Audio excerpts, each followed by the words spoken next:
गुरु महाराज की सानिध्य में रह करके सेवा करके जो विद्या प्राप्त की जाती है वही फलीभूत होती है। ततश्च लब्ध संस्कारो द्विजत्वं प्राप सुव्रतो गर्गादे यदकुल आचार्याद गायत्रम व्रतमास्थितौ। यदुवंशों के कुलगुरु आचार्य गर्गाचार्य जी को बुलवा के और वसुदेव जी ने अपने दोनों पुत्रों का जनेऊ संस्कार करवाया, बटुक ब्रह्मचारी बनाया।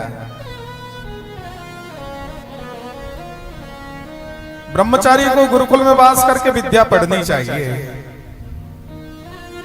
विद्या दो प्रकार की होती है, लौकिक विद्या और आध्यात्मिक विद्या।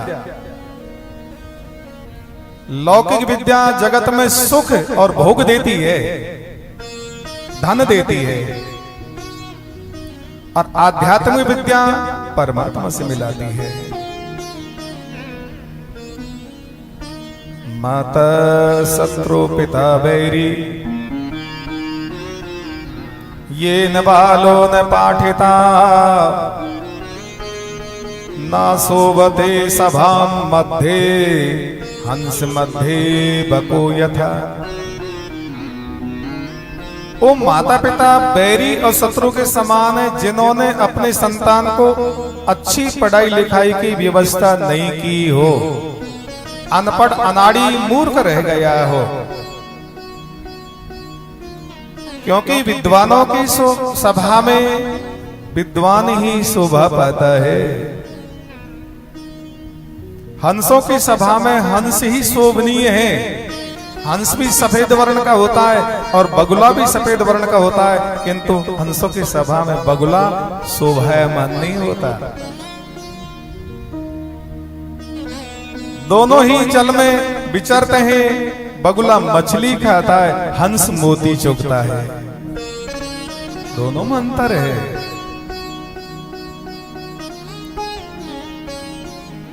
विद्या ददाति विनयम विनयाति याति पात्रत्वाम पात्रत्वा धन आपनोति धनात् धर्म तथा सुखम। विद्या से विनम्रता, शालीनता, पात्रता आती है। माता पिता को आदर देना, बड़े बूढ़ों को आदर देना, गुरुजनों का आदर करना, अतिथि की सेवा करना, स्वधर्म का पालन करना, ये तभी संभव होगा जब अच्छी संगति करेंगे।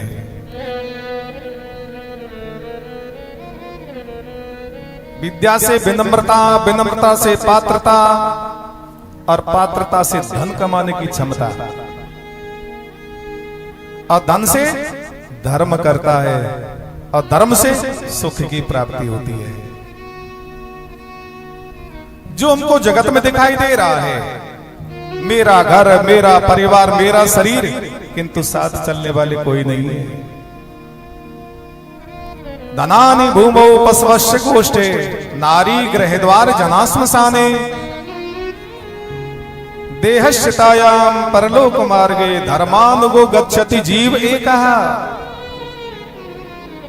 पशुधन, द्रव्यधन यहीं रह जाएगा, शरीर यहीं रह जाएगा, परिवार यहीं रह जाएगा, साथ में कौन चलेगा? धर्मानुगो गच्छति जीव एका। शुभ कर्म किया है, सुख साथ में चलेगा। पाप कर्म किया, दुख साथ में चलेगा। नमन्ति सफला वृक्ष नमन्ति सगुणा जना शुष्का वृक्षस्य मूर्खस्य न नमन्ति कदाचन। नमन्ति सफला वृक्ष, जो फल से लदबद वृक्ष है वो झुक जाता है, विनम्र हो जाता है। नमंती सगुणा जना, जो गुणवान व्यक्ति है, विद्वान व्यक्ति है, वो विनम्र हो जाता है। कौन नहीं झुकता? सूखा वृक्ष का ठूंठ और अनाड़ी अनपढ़ मूर्ख व्यक्ति। टूटना मिटना संभव है, किंतु झुकना असंभव है। इसलिए प्रभु ने जगत को आदर्श बोध देने के लिए ये लीला की, गुरु की महिमा को बढ़ाया। जिनके संकल्प से सृष्टि की रचना होती है, संकल्प से पालन होता है, और भ्रगुटी टेढ़ी करते सारा संसार लय हो जाता है। जिनके श्वासों से वेद भगवान प्रकट हुआ है, जो ज्ञान स्वरूप है, उनको पढ़ने की क्या आवश्यकता है? वो तो स्वयं ज्ञानवान है। किंतु जगत को आदर्श बोध देने के लिए प्रभु ने लीला की।